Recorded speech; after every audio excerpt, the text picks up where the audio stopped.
Good morning guys. So Sabado na naman. So magluluto ako ng ngayon ng yung sinigang na isda. Bali nanguwala ako dito ng kalamansi sa garden, yung mga hinog na kinuha ko. Pero marami pa ng bunga doon, kaya lang mga maliit pa at hindi pa siya hinog.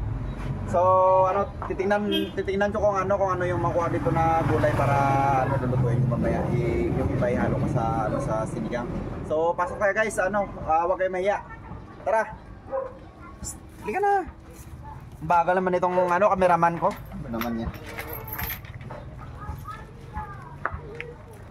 Ay! May kumuha ng bunga ng okra. Kanina guys, sinilip ko may bunga pa tong okra dito sa taas eh. Ngayon wala na, hindi ko alam kung sino yung kumuha. Ihalo ko sana sa sinigang. Pero okay lang. Huwag na natin lagyan ng okra. Na lang ilagay ko siguro sa sinigang guys, sa luyot. Ito, daon ng mangga. Sa luyot, saka daon ng mangga. Yun ang kasi available dito eh. Tingnan natin kung pwede. Pwede naman siguro yun. Siguro pag natry natin, para sa sunod matry din ng iba. Nandamay ka pa. Ito guys, dami sa luyot dito. Kaya lang madami tong tinanim ko dito. Ano mo yan? Pero maliit yung iba kasi masyadong dikit-dikit. Kaya hindi masyadong lumaki. Ang tanong, tanim mo ba yan? Ay, hindi ko pala tanim to, kay nanay pala to. Yung kalamansi ilagay ko muna sa bulsa ko. Wala kasi akong lagayan. Ay, may papaya doon kunin natin. Yung kay nanay ba yung papaya? Oy, anak ka, di mo alam. Kala ko hindi, kay kukunin sana natin eh. So wala ata akong maihalo dito guys sa sinigang. Sa sinigang kasi puro saluyot eh. Saluyot saka yung talong. May talong dito, kaya lang wala din bunga. Ito sitaw. Yun. Kukunin natin tong sitaw kasi sayang to ipangalo. Para mamaya yung bibiliin ko na lang yung talong, labanos at saka okra. Sayang to. Ayun pa sa kabila. Si Amal lang ngayon na sitaw. Ito meron pa dito.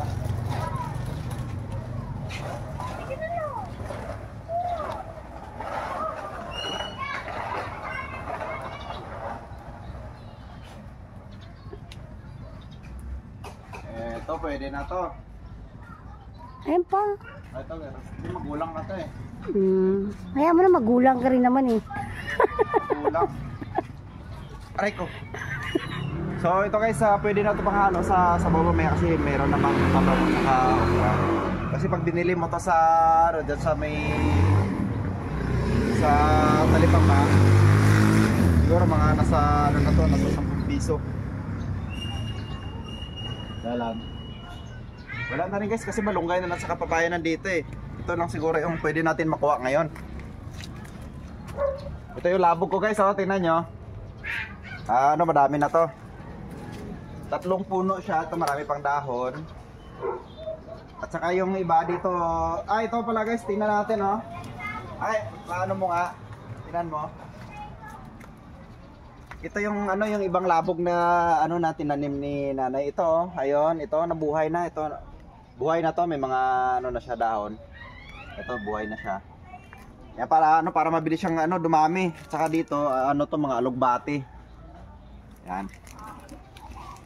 Napakaganda niyan guys pag marami kang tanim nito yung yung labog. Sa mga pala diyan, sa mga taga dito, yung malapit lang dito sa amin. Kung gusto niyo humingi ng ng ganit ng labog, punta lang kayo dito. Wow, ikaw nagtanim? PM nyo na ako, bibigyan ko kayo. Pero magpaalam muna ako sa nanay ko kung papayag siya.